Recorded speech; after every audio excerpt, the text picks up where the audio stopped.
I'm recording this from my office at 2:47 a.m. Mountain Time because 20 minutes ago I received a call from a former Pentagon official who told me something that made my blood run cold. Peter, he said, his voice tight with exhaustion, the president has been presented with three military options for Iran. None of them are good. All of them are necessary. What I'm about to share with you represents the most dangerous moment in U.S.-Iran relations since 1979. We're not just talking about economic sanctions anymore. We're not discussing diplomatic pressure. We're staring down the barrel of a military confrontation that could reshape the entire Middle East within weeks. Because right now, in secure facilities across Washington, D.C., American military planners are updating invasion scenarios every 12 hours. Aircraft carriers are positioning themselves within striking distance of Iranian nuclear facilities, and President Trump is facing a decision that every president since Carter has managed to avoid, whether to use military force to prevent Iran's regime from either acquiring nuclear weapons or collapsing into chaos that threatens global stability. This is the story of how America found itself trapped between two equally catastrophic outcomes and why the next 60 days will determine whether we're heading toward the largest Middle Eastern war since Iraq or the most successful regime change operation in modern history.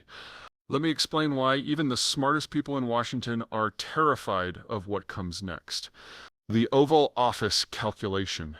3 weeks ago, Trump received his morning intelligence briefing with an addendum that changed everything, according to my sources, and I'm being deliberately vague about where this information comes from. The intelligence community presented evidence that Iran is accelerating its nuclear program in direct response to their economic collapse. Here's what they know. Iran currently possesses enough enriched uranium to produce 10 nuclear weapons if they decide to weaponize. Their centrifuges are running at maximum capacity. And most importantly, their timeline for weapons capability has shortened from 12 months to possibly 4 months due to economic desperation. Think about the mathematics of that situation from Trump's perspective. Iran's regime is collapsing economically. Their people are in open revolt, their currency is worthless, their allies are abandoning them. A rational response might be to surrender, negotiate, or seek some kind of diplomatic solution, but Iran's leadership isn't operating rationally anymore. They're operating desperately. And desperate regimes with nuclear capabilities don't surrender quietly. They create crises that force external enemies to choose between backing down or escalating to military confrontation. This puts America in an impossible position. If Trump does nothing, Iran might acquire nuclear weapons during their death spiral, creating a North Korea-style crisis in the world's most volatile region. If Trump acts militarily, America gets dragged into another Middle Eastern war just as Chinese power is rising and European unity is fracturing. Both options are terrible. Both options carry enormous risks, and Trump has roughly 60 days to choose between them before Iran's internal chaos makes any coherent strategy impossible. The Pentagon's nightmare scenarios.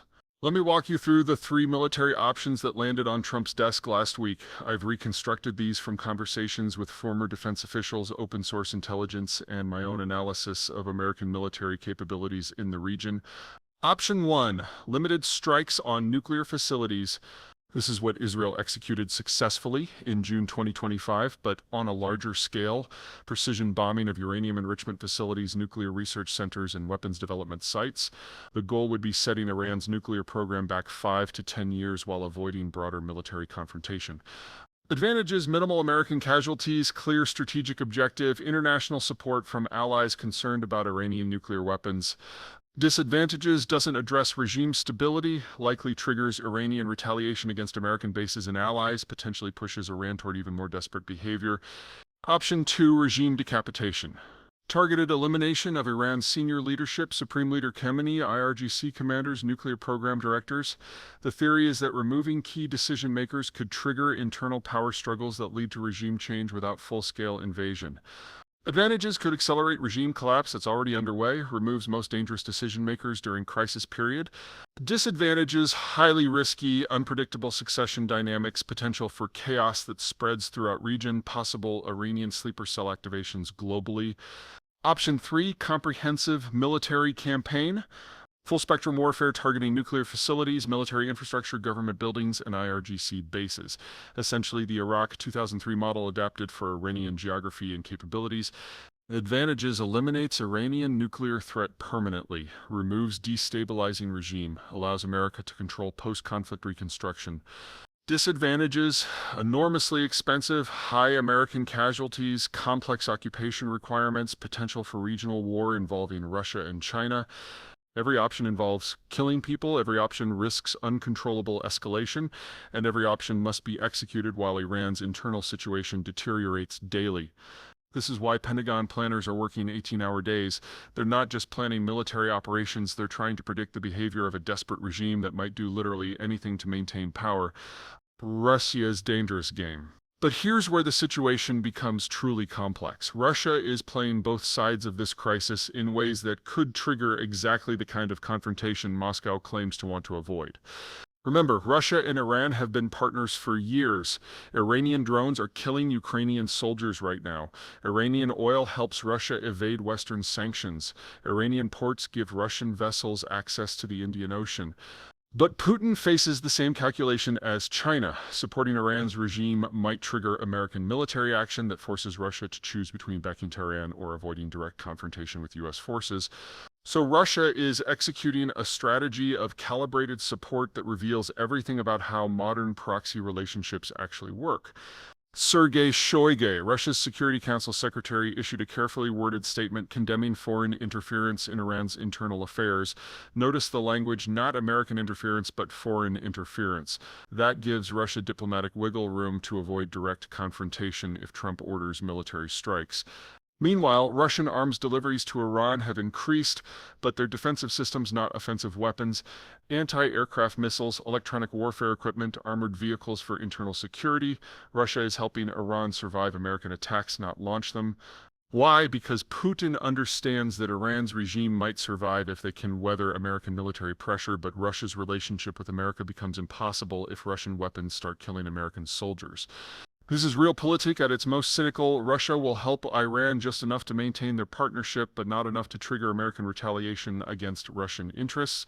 The problem is that calibrated support often becomes uncontrollable escalation during actual military conflicts. The Yemen precedent. To understand why Trump's advisors are terrified of military action against Iran, we need to examine what happened in Yemen over the past 18 months. Yemen was supposed to be Iran's most expendable proxy. The Houthis were geographically isolated, technologically limited, and politically irrelevant to broader Middle Eastern dynamics. If Iran was going to lose a proxy conflict, Yemen seemed like the safest place for that to happen. Except that's not what occurred. American and British forces have conducted over 400 airstrikes against Houthi targets since October 2023. They've destroyed missile production facilities, eliminated senior commanders, and degraded Houthi capabilities significantly. But the Houthis are still operating, still launching attacks against commercial shipping, still threatening Saudi oil infrastructure, still receiving weapons and funding from Iran despite unprecedented international pressure. The lesson for Pentagon planners is sobering. Even Iran's weakest proxy can absorb enormous military punishment and continue functioning. What happens when you attack Iran directly with all their resources, geographic advantages, and nuclear ambitions? The Yemen campaign also revealed another troubling dynamic. Russia provided the Houthis with satellite intelligence and naval coordination that allowed them to strike commercial vessels more effectively. Not directly, not openly, but through intelligence sharing that gave Iranian proxies capabilities they couldn't develop independently. If Russia is willing to help the Houthis, Iran's least important proxy, what will they do if America attacks Iran directly? Will they provide Iran with real-time intelligence about American military movements? Will they supply advanced air defense systems during active combat?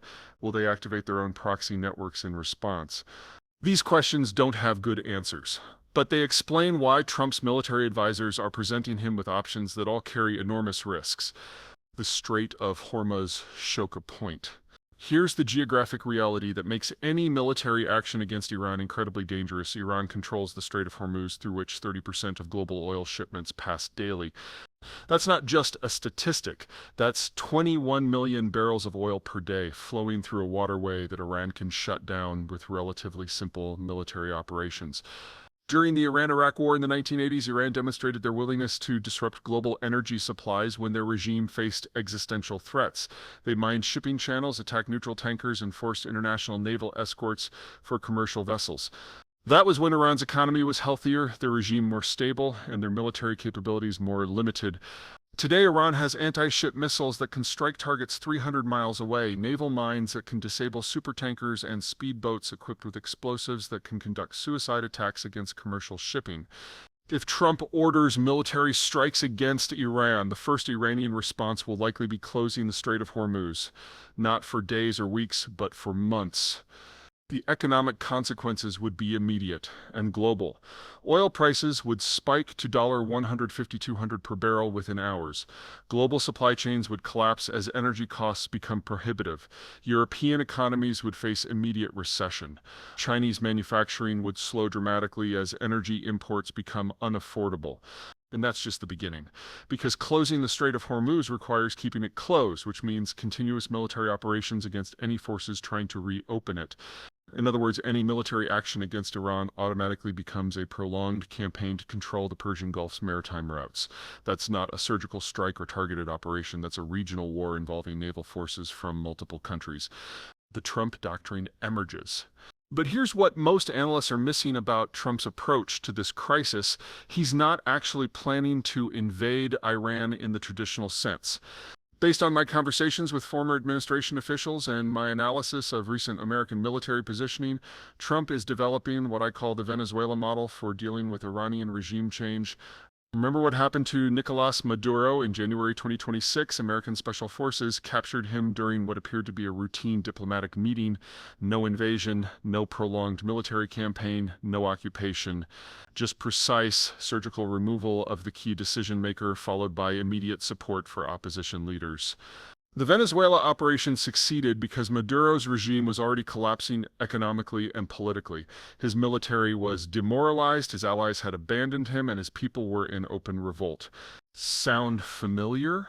Iran's situation in 2026 mirrors Venezuela's in many ways: economic collapse, currency crisis, popular protests, international isolation, and leadership that's increasingly desperate and irrational.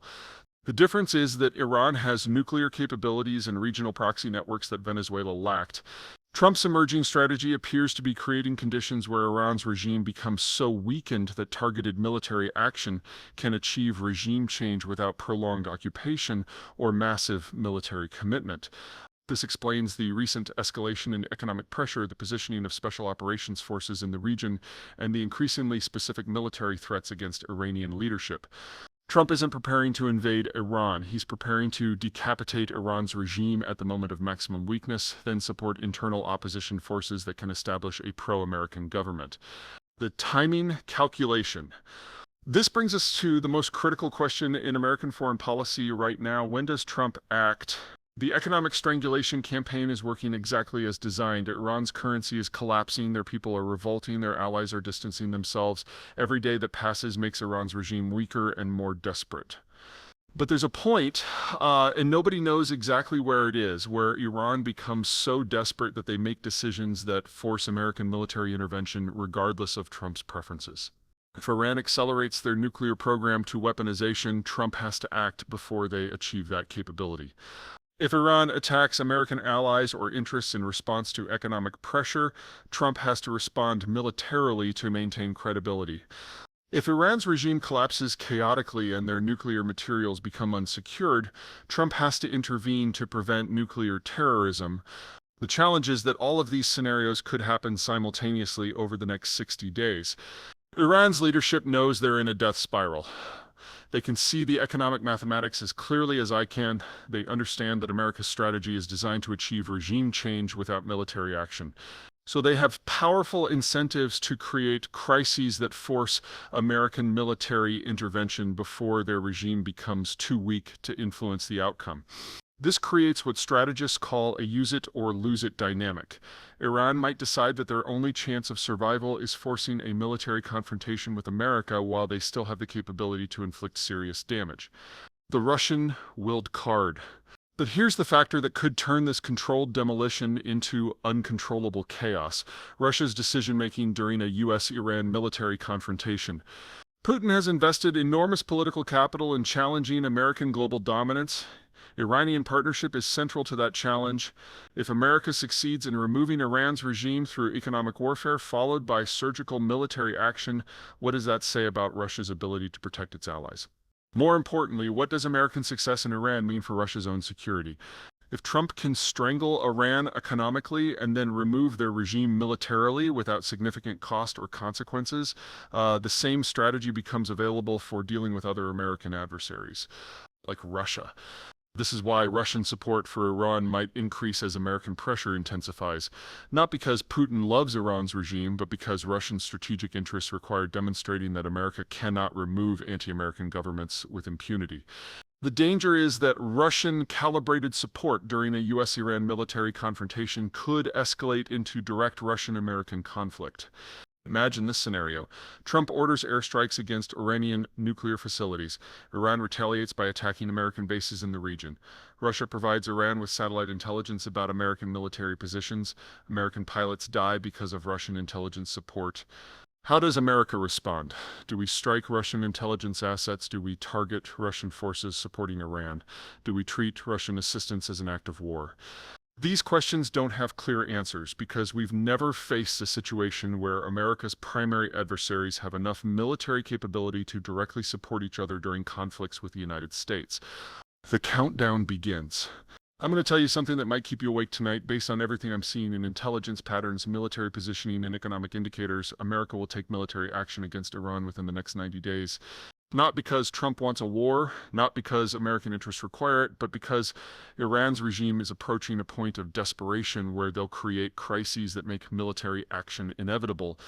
The economic strangulation is working too well. Iran's leadership faces a choice between surrendering power peacefully or gambling everything on a military confrontation with America. History suggests they'll choose the gamble, which means Trump is preparing for a conflict that he didn't start, doesn't want, but probably can't avoid. The question isn't whether America will use military force against Iran.